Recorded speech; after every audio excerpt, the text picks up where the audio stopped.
जय सोमनाथ।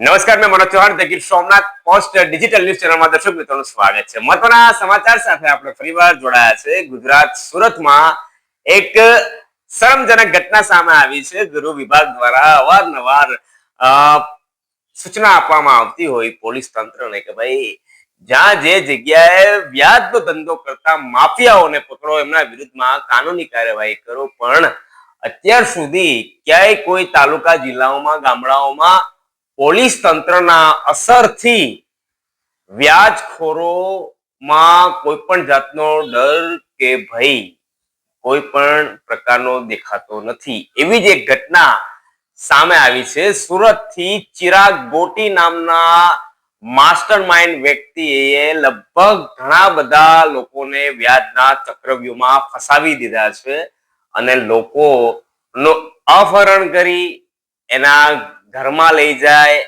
એને બંદૂક પિસ્તોલ બતાવી અને આ મામલાને અફેદફે કરવાના ષડયંત્રો રચે છે. આવી જ કંઈક ઘટના સુરતમાંથી આવી છે. જિગ્નેશભાઈ વ્યાસ નામના એક અરજદાર છે અને એમને ફરિયાદ કરી હતી એસપી કચેરીએ. ત્યારબાદ આ જે છે ચિરાગ ગોટી એ જિગ્નેશ વ્યાસના ઓફિસમાં ગયો હતો અને ત્યાં એમને ડરાવ્યો, ધમકાવ્યો અને એને કીધું કે દર મહિને તારે 2 લાખ રૂપિયા ખંડણી એટલે કે હપ્તો આપી દેવાનો અને તમે કે તમારા પિતાજી જો ફરિયાદ કરશે પોલીસ ચોકીમાં જઈને તો અમે તમારું પૂરું કરી નાખશું.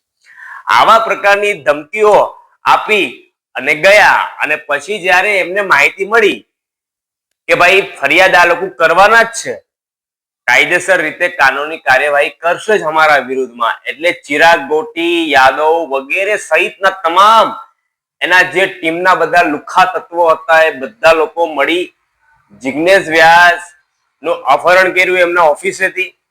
એમના ઓફિસેથી એનું અપહરણ કરી સીધા એમને એમના ઘરે લઈ ગયા.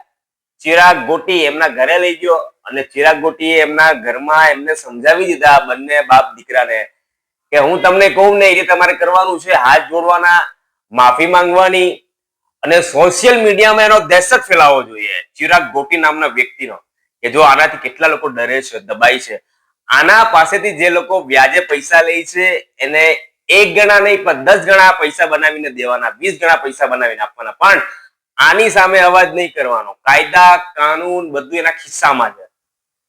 આવા પ્રકારના વિડીયો બનાવે છે અને આવા પ્રકારનો એક રોફ જમાવે છે સુરત ગામની અંદર. અને આવી રીતે જોયું કે કાયદા કાનૂનના કઈ રીતે લીરા એને ઉડાડ્યા છે. બીજા નંબરમાં આપણે વાત કરીએ કે પોલીસ તંત્ર અત્યારે હાલ સજ્જડ બની.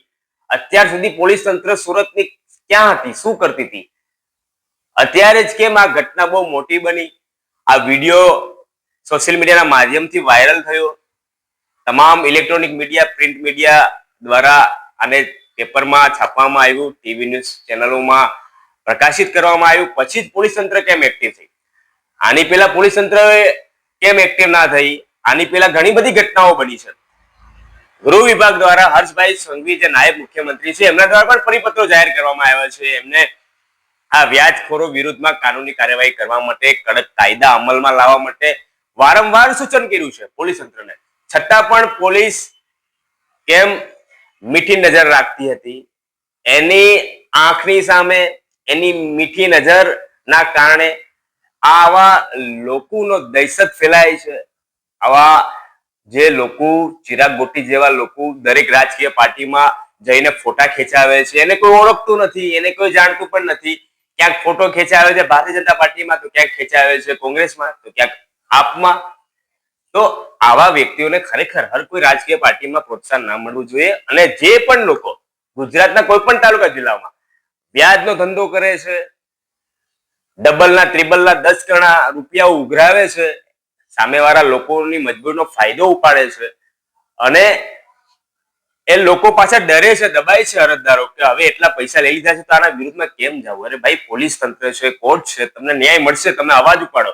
જો કોઈ લોકો તમારી મજબૂરીનો ફાયદો ઉપાડતા હોય, ગેરકાયદેસર ધંધામાં પૈસાની ઉઘરાણી કરતા હોય, તો તાત્કાલિક તમે તમારા નજીકના પોલીસ સ્ટેશનમાં સંપર્ક કરી શકો છો, જેથી કરી તમને લોકોને ન્યાય મળે અને તમારા જ પૈસા તમારા પાસેથી 10 ગણા 20 ગણા રૂપિયા લઈ તમારે જ માફી માંગવી પડે, તમારા જ વિડીયો વાયરલ થાય, તો આમાં માન સન્માન ઇજ્જત તમારું જાય છે. તો જે રીતે આ ઘટના સામે આવી હતી સુરતથી, જિગ્નેશભાઈ વ્યાસ દ્વારા હાલ ફરિયાદ કરવામાં આવી છે. ચિરાગ ગોટી ની ધરપકડ પણ થઈ ગઈ છે. ચિરાગ ગોટી અત્યારે જેલને હવાલે થઈ ગયો છે. એમના વિરુદ્ધમાં અપહરણ, ખંડણી, મારકૂટ, જાનથી મારી નાખવાની ધમકી, તમામ પ્રકારના ગુના દાખલ થઈ ગયા છે. એના વિરુદ્ધમાં કાનૂની કાર્યવાહી ચાલુ કરી દેવામાં આવી છે. ટૂંક સમયમાં જ એને કોર્ટ દ્વારા પણ લાંબા સમયની સજા ફટકારવામાં આવે તેવી સંભાવના પૂરેપૂરી છે. જોડાતા રહો ધ ગીર સોમનાથ પોસ્ટ ન્યૂઝની સાથે.